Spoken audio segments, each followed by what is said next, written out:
Hey guys, I'm Bill, and it's autumn here where I live.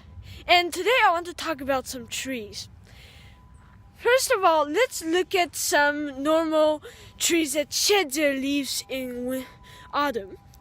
These trees, we call them coniferous trees. Coniferous trees shed their leaves every autumn and sheds their leaves every autumn and grows them back in spring. And these are the really simple and the trees that we see all the time in parks and places near our homes. But these kind of trees, just doesn't seem to be shedding any leaves. It's always green. So we call them evergreen trees. If you go closer to the tree, you can see that it have a lot of needle-like leaves.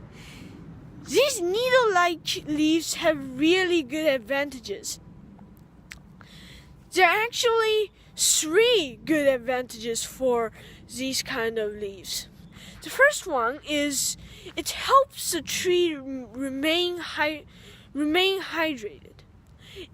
It traps water inside of the tree. To understand it, we need to first explore the concept of stomatas. Stomatas are really small, tiny holes on the leaves of a lot of trees, or maybe all trees. But these small holes help the tree take in water to do photosynthesis and spits out water. The process of a tree's leaves losing water is called transpiration. And let's jump right to the topic. Because normal trees have a pretty big stomata, so its transpiration is really quick. It loses water faster. This is not a good news for these kind of plants because no water means no life. It will die. So these normal trees that shed their leaves, they need to shed their leaves so that they can remain wet and have more water inside of them. But these kind of needle-like trees with needle-like leaves, evergreen trees, their leaves have a really small stomata. This traps water inside. The water don't get out of it. This helps the tree to stay wet, and also it doesn't have to shed their leaves.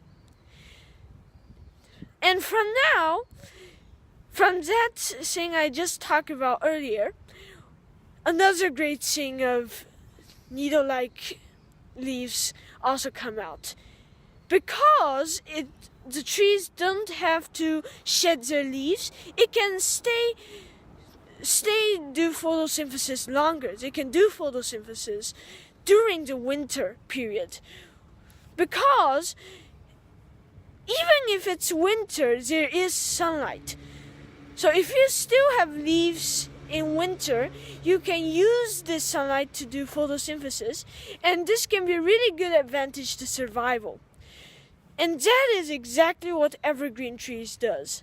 Because it has their leaves, it can continue to do photosynthesis for a longer period of time, and as a bonus, it may seem that these kind of needle-like trees don't get a lot of sunlight because its leaves are really thin, and it seems that it don't get a lot of sunlight.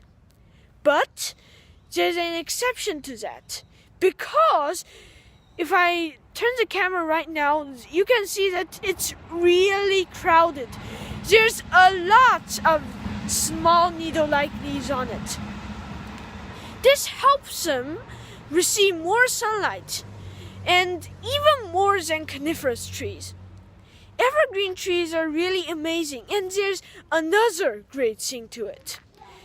Because in winter there are a lot of snow, and because these kind of trees really goes into very cold places, they grow in very cold places. So what happens is snow will get onto the leaves and damage the tree if not properly done, not properly lived.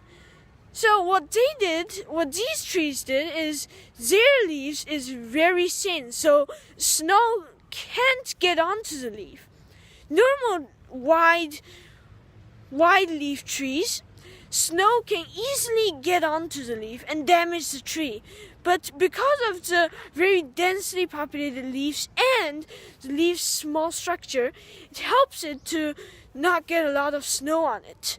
And even if there's a lot of snow on it, for example, if there's a clump of leaves outside of the tree, then because of that, maybe the outside of the tree will get a little damage, but the inside of the tree will still be safe because many of the snow falls on the outside of the tree and the inside of the tree is protected. Evergreen trees have come up with amazing ways to protect itself during winter. And I think it's amazing that they can find so much ways to live through this harsh winter. I hope you guys have a great winter and autumn and New Year. Thank you very much.